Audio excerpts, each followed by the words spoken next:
That intense sugar craving you get every afternoon? It might not actually be your idea. Deep inside your gut, bacteria are sending signals to your brain, asking for more sugar. And every time you give in, those bacteria grow stronger while your gut grows weaker. Today, we're zooming in to see exactly what happens inside your gut during a sugar binge. Your gut is home to trillions of tiny bacteria, one of the most complex ecosystems on Earth. Some of these bacteria help you digest food and absorb nutrients. Others can cause real damage. When the balance tips toward harmful bacteria, your entire digestive system starts to struggle.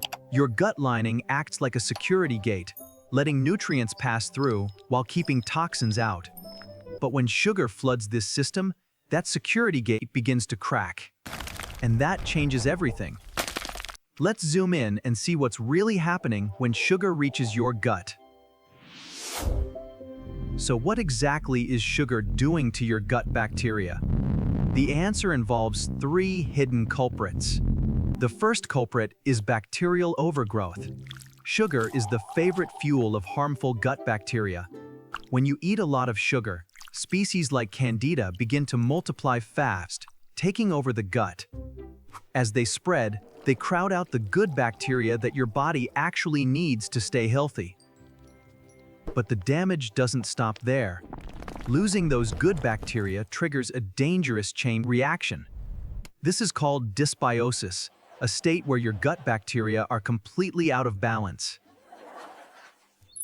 In a healthy gut, good bacteria produce short-chain fatty acids that protect your gut wall. When dysbiosis takes hold, that production drops, and your gut loses its natural defense system. And that leads us to the third culprit, the one that worries researchers the most. Sugar triggers inflammation right at the gut lining, weakening the tight junctions between cells. Those junctions are like tiny seals holding your gut wall together. When they weaken, gaps appear. Toxins and bacteria slip through those gaps into your bloodstream. Researchers call this leaky gut. And here's the part that makes it worse. This isn't a one-time event. Each sugar binge adds up. Research suggests that processed sugar is far more disruptive to gut bacteria than natural sugars from fruit. Now you know the three culprits. But here's where it gets really alarming for your whole body. About 70% of your immune system actually lives inside your gut. Think about that for a moment. When your gut is inflamed, those immune cells can't do their job properly, leaving your body exposed. Chronic gut inflammation has been linked to a 40% increase in risk of autoimmune conditions. But the effects reach far beyond your immune system. Your gut is also directly connected to your brain. A major nerve called the vagus nerve runs between your brain and your gut, like a data highway. When your gut is damaged, it sends distress signals up to your brain. You may feel anxious or tired. Have you ever wondered why you crave sugar even right after finishing a sweet meal? Harmful bacteria actually produce chemicals that travel to your brain and make you want more sugar. It's a self-reinforcing loop. More sugar feeds more bad bacteria, which demand even more sugar. Over time, studies indicated that regular sugar overload steadily shrinks your gut's bacterial diversity. And lower diversity means your gut becomes less adaptable, less resilient, and more vulnerable to disease. The good news?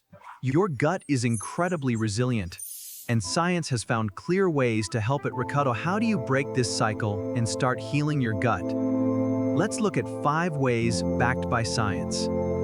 The first way is increasing your fiber intake.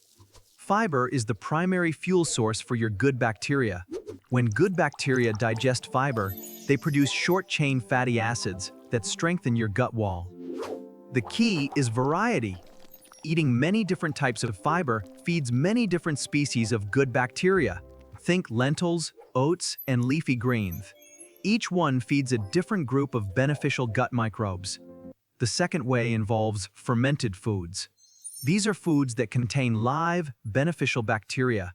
Foods like yogurt, kimchi, and kefir bring fresh troops of good bacteria right into your gut.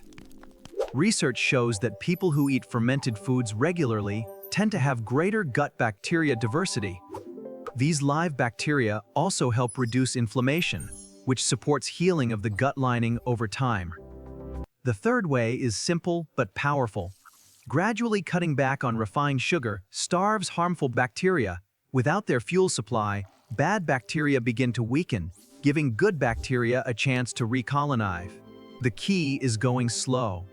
A sudden cut can cause withdrawal symptoms like headaches and mood swings. Try replacing one sugary drink or snack per day with a whole food option. Small swaps can make a big difference. But here's where it gets really interesting.